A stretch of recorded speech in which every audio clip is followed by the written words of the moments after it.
I'm Councilor Dino Acuña. Please come and join me as we go back in time and remember with gratitude the effort, sacrifices, hard works, and wisdom of our past mayors. In this episode called the Legacy Series, we will visit the graves and relearn the significant contributions of our past leaders.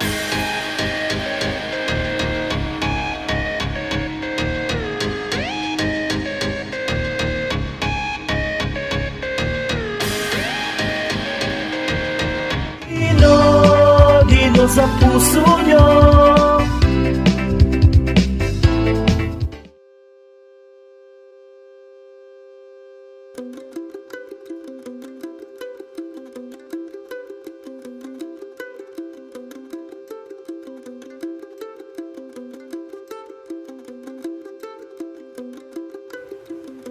The grave of Presidente Municipal Segundo de Leon was never found. Señor Segundo de Leon served as Presidente Municipal of the Municipality of Victorias for 2 terms, one from 1914 up to 1918 and the other one from 1926 up to 1928.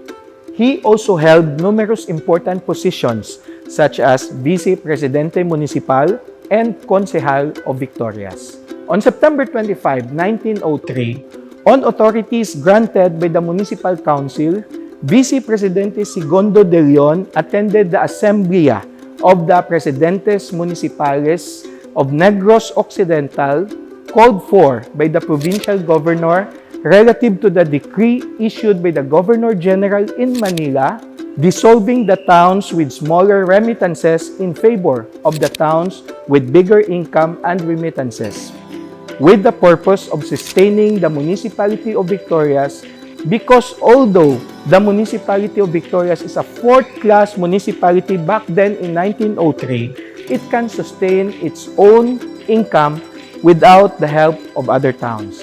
On September 28, 1903, in the session of the Municipal Council, Vice Presidente Segundo de Leon reported to the Council of the meeting that he attended on September 25, 1903, which was presided over by then Commissioner of the Civil Commission, Señor Jose Ardel Uzuriaga in Bacolod, to which he expressed the opposition of the Municipality of Victorias in the implementation of the aforementioned decree which dissolves the towns with smaller incomes in favor of towns with bigger incomes, and that Victorias will be dissolved in favor of E.B. Magalona with Magnanod River as its boundary to the south and Manapla with its boundary with Magnanod River as its boundary to the northern part. Unlike many other towns that were dissolved in that decree, Victorias was able to successfully sustain its township. On October 8, 1905, Vice Presidente Señor Segundo de Leon, acting as one of the 2-member committee in charge of the complaint of Señor Leon Montinola, husband of Señora Romana Benedicto, heir of Don Teodoro Benedicto, regarding the 2 pedazos of land that were illegally occupied by the municipality at the time. Vice Presidente Segundo de Leon, acting on the position of the Municipal Council, informed Señor Leon Montinola that unless he can present his legal authority as an heir of the late Teodoro Benedicto, the Municipal Council cannot entertain his request. The town cannot give back something to somebody who does not actually own it. On November 11, 1906, Señor Segundo de Leon, also an advocate to the transfer of the town site from Daan Banwa to the present site in the Poblacion area, was authorized by the Municipal Council to take charge of the processing of the paperwork in Bacolod regarding the property ceded by Don Alejandro Acuña Yapiña to the Municipality of Victorias. It took him 7 to 9 days to process the papers in Bacolod using his own personal money. During his first term as Presidente Municipal of Victorias from October 1914 up to February of 1915, the original survey works of the Municipality of Victorias was undertaken by M.V. Tatol of the Department of Agriculture and natural resources. It was on his second term, during the time when the new poblacion continues to progress with the rapid growth of its population, when in the session of the Municipal Council on January 9, 1926, Presidente Municipal Segundo de Leon proposed to impose a canon tax to all residents whose houses were constructed in the new poblacion. It was at that instance when Consejal Esteban M. Halandone stood up, and I will quote in Spanish the excerpts of the actual statement that he made as reflected in his memoir about the history of Victorias. And I'd like to invite everyone to please see the English translations in the subtitles provided below. Señor Presidente, si esto es así, yo entiendo que el terreno en donde está actualmente enclavado el municipio de Victorias no debe ser una propiedad particular del municipio, sino que constituye un legado al pueblo y por tanto puede considerarse como bienes comunales, cuyo beneficiario no es otro sino el mismo pueblo de Victorias, y como tales no debemos imponer contribución alguna porque sería ir en contra de la verdadera expresión de la voluntad de aquel benefactor del pueblo de Victorias.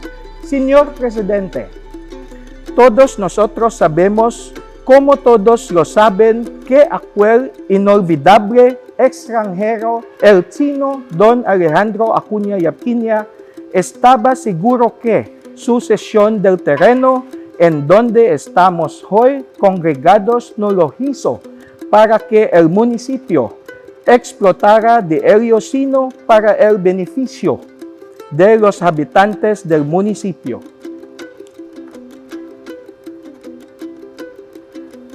Consejal Esteban M. Halandone then made a motion that was duly seconded by Consejal Sebastian Gonzaga. However, Consejal Fernando Gonzaga, saying that the municipality should at least impose a paguen, el canon, and proyecto, which means that the residents should at least pay a project fee in order for the town to generate even just a small income, presented his objection, which was duly seconded by Consejal Sulpicio Montinola Sr. After a thorough deliberation and debate, Presidente Municipal Segundo de Leon put both motions to a loud vote. The motion of Consejal Esteban M. Halandone prevailed. No canon tax nor canon and proyecto was ever imposed during that period. On May 13, 1927, Friday at 5 in the morning, Señor Cecilio Jereza, the encargado of Hacienda Nasipunan, owned by Señor Roberto Montinola, called the municipal hall to request assistance from the police force because his house is surrounded by a group of men who demands that he surrenders his revolver to them. Chief of Police Señor Pedro H. Belleza informed Presidente Municipal Segundo de Leon, who immediately ordered the Chief of Police to send reinforcement. It was on that same day, by 7 in the morning, when the Municipal Hall building was briefly taken over by the Pulahanes, or the followers of Florencio Entrencherado or Florencio Natividad, headed by Señor Policarpio Montarde, his main rival in the recently concluded 1926 elections, but was later regained by the Constabulary. Florencio Entrencherado proclaimed himself Emperor of the Philippines, claiming that his powers were derived directly from Jose Rizal, as well as the martyr Father Jose Burgos and the Holy Ghost. By his personal magnetism and leadership, was able to sway the ignorant masses and bring a revolt in the rich sugar province of Occidental Negros. For a day, a bolo-armed barefooted mobs held the richest towns of the province, including Victorias, before trained constabulary could be brought to the scene and use their high-powered rifles to force Emperor Entrencherado's men to retire. Thanks to Señor Jose Gaston, who informed Señor Segundo de Leon a day prior of the supposed attack, which gave Señor Segundo de Leon the chance to telegram Lieutenant Cortez of the Constabulary. Also thanks to Señor Felix L. Montinola, Señor Santiago Gustilo, and Señor Eugenio Estilo, among others, who brought with them their escopita nga kapid to give reinforcement to the constabulary. In Victorias, according to the records found in the house of Federico Montarde, there were 916 followers of Florencio Entrencherado who contributed 1,145.45 pesos to Policarpio Montarde for Florencio Entrencherado. Today, the busy commercial road of what was formerly known as Calle Aurora was named Segundo de Leon in honor of Presidente Municipal Segundo de Leon by virtue of Resolution number 167 series of 1958. With grateful hearts, let us look back to Presidente Municipal Segundo de Leon as we honor him. Thank you very much, have a good one, and see you in the next episode.